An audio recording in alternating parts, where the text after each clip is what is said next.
오늘 주신 말씀은 마태복음 21장 12절로 13절 말씀입니다. 마태복음 21장 12절로 13절 받들어 읽겠습니다. 예수께서 성전에 들어가사 성전 안에서 매매하는 모든 사람들을 내쫓으시며 돈 바꾸는 사람들의 상과 비둘기 파는 사람들의 의자를 둘러 엎으시고 그들에게 이르시되 기록된 바 내 집은 기도하는 집이라 일컬음을 받으리라 하였거늘 너희는 강도의 소굴을 만드는도다 하시니라. 아멘. 사람들이 음식을 먹기 위해서 음식점을 찾아보다가 간판이 아주 깨끗하고 건물이 깨끗해 보이는 건물에 들어갔어요. 그런 식당에 들어갔는데 들어가 봤더니 이게 웬일이에요? 식탁이 지저분합니다. 의자가 지저분합니다. 음식이 나오는 그릇들이 깨끗해 보이지 않아요. 그곳에서 식사를 하시겠습니까? 당연히 그냥 밖으로 나오는 거예요. 다른 집을 찾는 거예요. 오히려 겉은 허름하더라도 내부가 깨끗하고 식탁이 아주 깨끗하게 나오는 집이 있다면 그런 집으로 가겠지요. 여러분, 우리 주님께서는 우리의 신앙도 그렇게 보십니다. 겉모양이 아니라 우리의 중심을 보시는 거예요.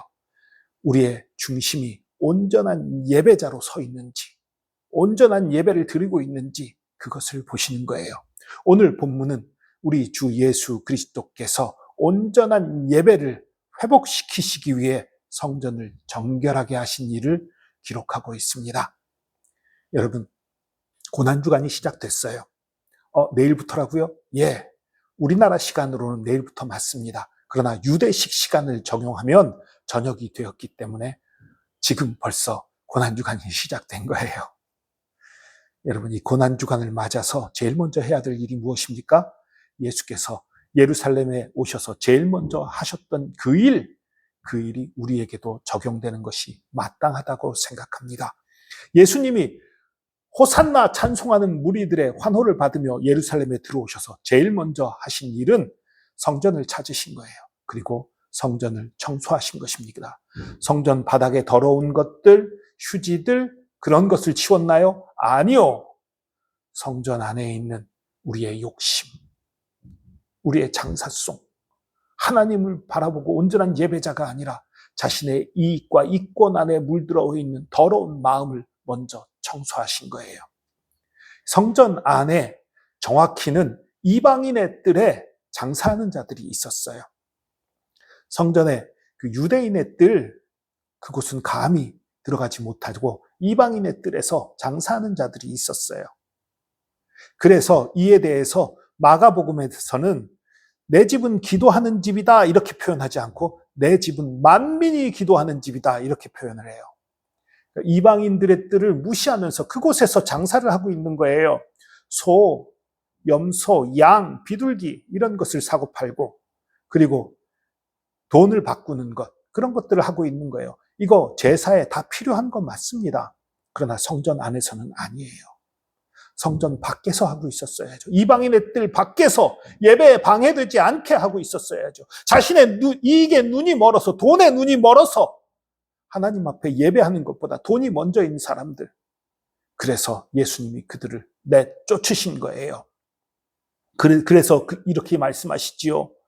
내 집은 기도하는 집이라 일컬음을 받으리라 하였거늘 너희는 강도의 소굴을 만드는도다. 예수님이 분노하신 것이지요. 이방인들 예배하고 기도하는 것을 방해하고 그리고 돈벌이를 하고 있는 이 모습. 예배가 무너진 것입니다. 기도가 무너진 것입니다. 그것을 바로잡기 위해 예수님은 성전을 청소하기 시작하신 것입니다. 여러분, 이건 정말 중요한 일이에요. 예수님이 예루살렘에 오신 가장 중요한 목적이 뭐예요? 사실은 십자가를 지기 위하신 거예요. 십자가를 지기 위해 오신 예수님이 제일 먼저 하신 일, 그것이 성전을 정결하게 하는 것이었습니다. 성전을 정결하게 함으로 예배를 회복시키는 것이었습니다. 여러분, 하나님과의 올바른 관계는 예배에서 출발합니다. 하나님과의 관계가 무너진 채로는 올바른 예배를 드릴 수 없고 참된 구원과 은혜를 누릴 수 없는 거예요. 그래서 이 고난주간을 맞이하면서도 우리도 우리의 관계가, 우리가 하나님과의 관계에서, 하나님과의 예배에서 무너진 것은 없는지 되돌아봐야 합니다. 여러분, 당시 성전은 겉으로 보면 분명히 종교의 중심지였습니다. 사람들이 모였고 제사가 있었고 헌금이 있었고 모든 가르침과 활동들이 있었어요. 그러나 그곳에 기도가 사라졌습니다. 하나님을 예배하는 참된, 하나님을 경외하는 참된 마음들이 사라졌습니다. 종교 활동은 있었지만 하나님보다 내 이익이 앞서는 그런 상황이 됐었어요. 그래서 예수님이 말씀하십니다. 내 집은 기도하는 집이다. 이 말씀은 단순히 건물에 대한 말이 아니지요. 하나님의 백성이 하나님을 찾고 엎드려야 된다는 것, 하나님과 교제해야 된다는 것을 다시 한번 깨닫게 해주는 그런 말씀이신 것입니다. 여러분, 이 시대 수많은 사람들이 하나님을 이익의 재료로 생각하고 하나님께 마음을 드리기보다는 하나님 이용해서 어떻게 돈을 벌고 어떻게 내 이익을 차릴 것인가, 내가 어떻게 장수하고 건강할 것인가, 이런 것만 찾고 있었어요. 그래서 주님이 그것을 그냥 두지 않으신 것입니다. 여러분, 우리의 신앙은 어떻습니까? 겉으로는 예배 드리는 것 같고, 겉으로는 기도하는 것 같고, 겉으로는 봉사하고 열심을 내는 것 같고, 헌금 잘하는 것 같이 보이지만 우리의 마음이 혹시 하나님을 떠나 있지는 않은가요? 혹시 우리의 마음이 하나님을 사랑하고 하나님께 영광 돌리는 것보다 내가 어떻게 돈 버는 것인지, 내가 어떻게 내 이름이 높아지는 것인지, 내가 어떻게 건강해질지, 나의 이익만을 가득 내 마음에 채우고 있지는 않은가요? 여러분, 하나님을 사랑한다고 하지만 사실 기도하는 내용은 하나님의 나라와 의가 아니라 나의 유익과 내 욕심으로 가득 차 있지는 않은가요? 여러분, 돌아보시기 바랍니다. 우리 가운데 하나님보다 앞서는 다른 것들이 있다면 그것을 이제 청소해내야 될 때입니다. 뒤집어 엎어야 할 때입니다. 우리의 겉모습이 좋은 신앙, 멋진 신앙, 성실하고 경건한 신앙같이 보일지라도 우리 중심이 그렇지 않다면 우리 변해야 됩니다. 뒤집어져야 합니다. 돌이켜야 합니다. 기도 없는 생활, 거룩이 없는 예배, 회개가 없는 예배라면 이제 돌이켜야 합니다. 주님께서 가만두지 않으십니다. 그래서 주님께서 뒤집어 엎으셨어요. 이걸 잘 이해해야 합니다. 예수님께서 분노해서 화가 나서 뒤집어 엎고 성질을 부린 그런 사건이 아닙니다. 주님께서는 파괴하려고 뒤집어 엎으신 것이 아니라 고치시기 위해서, 회복시키시기 위해서 이 일을 행하신 거예요. 고장난 것을 고치려면 먼저 뜯어야 돼요. 잘못 놓인 것을 바로 잡으려면 먼저 흔들어야 하는 거예요. 그래서 무너진 예배를 회복시키시기 위해서 거짓된 것들을 뒤집어 엎었어야만 했던 것입니다. 그래서 주님께서 뒤집어 엎으신 것은 심판인과 동시에 은혜인 거예요. 우리의 삶에도 이런 일이 벌어집니다. 우리가 고쳐야 될 것을 고치지 않고 주님 앞에 나가서 바로 해야 될 것을 바로 하지 아니하면 때로 하나님께서 우리의 삶을 뒤집어 엎고 흔드는 일이 벌어집니다. 그 일이 벌어지기 전에 내가 먼저 청소하시기 바랍니다. 내가 먼저 돌이키시기 바랍니다. 내가 먼저 새로워지시기 바랍니다. 이렇게 뒤집어지는 그 과정들, 때로 불편할 수 있어요. 때로 힘들 수 있어요. 익숙하던 습관이 어려워지고 마음이 찔리고 예배가 가볍지 않게 느껴지고 불편해질지도 몰라요. 그러나 그럼에도 불구하고 우리는 다시 주님께 물으며 다시 주님 앞에 엎드리며 돌이키고 새롭게 해야 합니다. 여러분에게 생긴 어려움, 여러분에게 생긴 곤란, 여러분에게 생긴 힘든 일들, 그것이 어쩌면 예수님께서 뒤집어 엎는 그런 일일지도 모릅니다.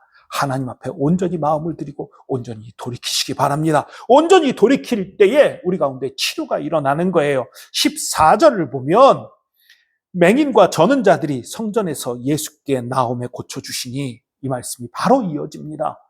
성전을 예수님이 청소하자마자 저는 자들, 앞을 못 보는 자들, 여러 가지 병마에 시달리면서 고민하고 신음하던 자들이 예수님 앞에 나옵니다. 그러자 예수님이 그들을 고쳐주십니다. 예배가 회복된 자리에 참된 치유가 있는 것입니다. 참된 회복이 있는 것입니다. 그런 회복과 치유가 저와 여러분 가운데 있기를 축복합니다. 여러분, 예수께서 십자가를 지신 것도 결국은 회복을 위함입니다. 무너진 예배를 회복하기 위함입니다. 우리를 구원하시기 위함이었습니다. 죄로 막힌 길을 여시고 더러워진 마음을 깨끗하게 하시고 우리를 회복시키는 것. 그래서 우리의 정결함과 십자가는 떨어질 수 없는 것입니다. 십자가는 우리를 정결하게 하고 회복하고 우리를 생명으로 인도하기 위함이었던 것입니다. 여러분, 이 시간 우리의 마음이 온전히 주님 앞에 드려지기 원합니다. 주님께서 우리를 만지시도록 우리의 마음을 내어 드립시다. 뒤엎으셔야 할 것은 뒤엎도록, 깨트릴 것은 깨트리도록, 닦아낼 것은 닦아낼 수 있도록, 그래서 우리 마음속에 버려야 될 건 버리고 주님 앞에 엎드려야 될 건 엎드리고 순종하며 참된 예배의 자리로 나가는 저와 여러분 되기를 축복합니다. 예수님께서 망가뜨리기 위해서 우리를 흔드시는 것이 아닙니다. 망가뜨리려고 우리를 뒤엎으신 것이 아닙니다.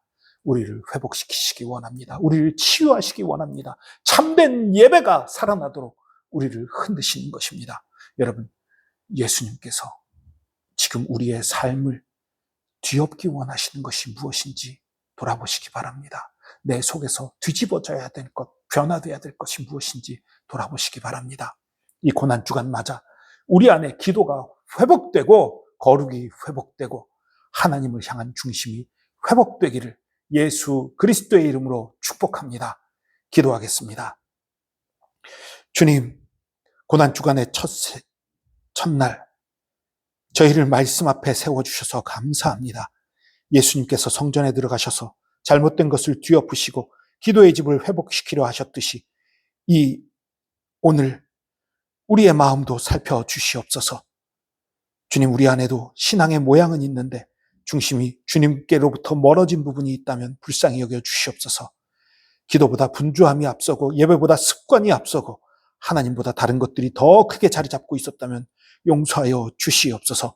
이제 주님 안에서 회복됨으로 말미암아 온전한 예배와 기도의 자리로 나가게 하여 주시고, 그래서 주님의 회복을 체험하며 우리의 삶이 달라지며 거룩하여지며 주 예수 그리스도의 그 십자가의 의미를 올바로 깨닫고 온전한 예배자로 서게 하여 주시옵소서. 주께서 우리를 봐주시고 우리를 새롭게 하심 감사합니다. 감사드리며 예수 그리스도의 이름으로 기도합니다. 아멘.